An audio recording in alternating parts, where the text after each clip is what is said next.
Hello everyone, welcome back to my YouTube channel. आज के हमारे दिन की शुरुआत होती है 3:45 को सुबह में। अभी हम भी उठ चुके हैं अपनी डेली टारगेट्स को लेकर के। सबसे पहले हम अपनी टू डू लिस्ट बनाते हैं। जो हमने 21 डे का हार्ड चैलेंज स्टार्ट किया है उसका आज तीसरा दिन है, जिसमें हमने एक दिन में 50 एंटोनिम और 50 सिनोनिम का रिवीजन करने का टारगेट रखा है, जिसमें आज तीसरा दिन है तो हमें 100 से 150 तक कंप्लीट करनी होगी।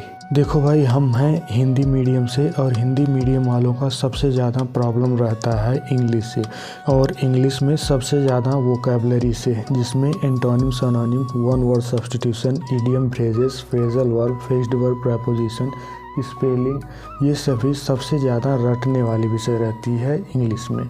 तो इसे बहुत ज़्यादा रटना पड़ता है और उसके बाद इसे का रिवीजन बहुत ज़्यादा करना पड़ता है। अगर हम वोकैबुलरी का डेली टारगेट बना के अगर रिवीजन नहीं करेंगे तो ये भूलते रहेंगे, और इसे भूल जाएंगे तो फिर कोई फ़ायदा नहीं है पढ़ने का इंग्लिश का।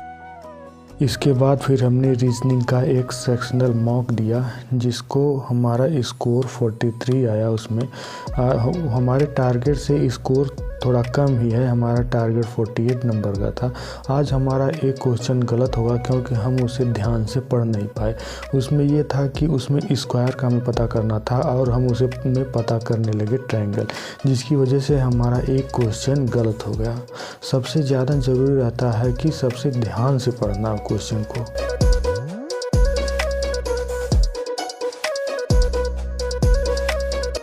इसके बाद फिर हम शुरू करते हैं मैथ की प्रैक्टिस। मैथ की प्रैक्टिस में हमने अर्थमेटिक में सिंपल इंटरेस्ट को कंप्लीट कर लिया, जो आज का हमारा टारगेट था। उसके बाद हमने मेंसुरेशन 3D में सिलेंडर का लगभग क्वेश्चन भी कंप्लीट कर लिया है, जो सिलेंडर का ये क्वेश्चन हमारा कल समाप्त हो जाएगा।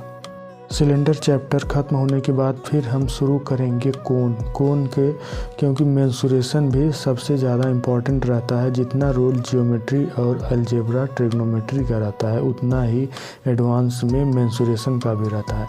मेंसुरेशन लगभग हर एग्ज़ाम में पूछा जाता है, जैसे कि कोई भी, चाहे स्टेट लेवल एग्ज़ाम हो या फिर SSC का हो, चाहे बैंकिंग कोई भी हो, सब में मेंसुरेशन पूछा ही जाता है। मैथ में सबसे ज़्यादा ज़रूरत रहती है प्रैक्टिस की, क्योंकि हम कॉन्सेप्ट को कितना भी ज़्यादा पढ़ लें, कितना भी कॉन्सेप्ट का रिवीजन कर लें, अगर हम उस कॉन्सेप्ट को अपने क्वेश्चन में नहीं बैठा पाएंगे तो उस कॉन्सेप्ट का हमें याद करने का कोई मतलब नहीं रहेगा।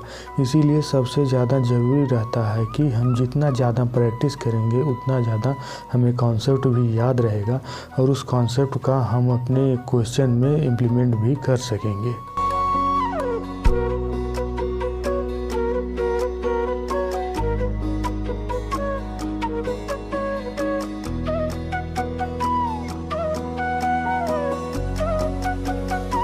मैथ को कंप्लीट करने के बाद फिर हमने स्टार्ट किया अपना GS का पोर्शन। GS तो कितना भी याद करो भूलता ही रहता है, लेकिन इसको भी इंग्लिश के वोकैबुलरी की तरह इसे भी हमेशा रटना ही पड़ता है।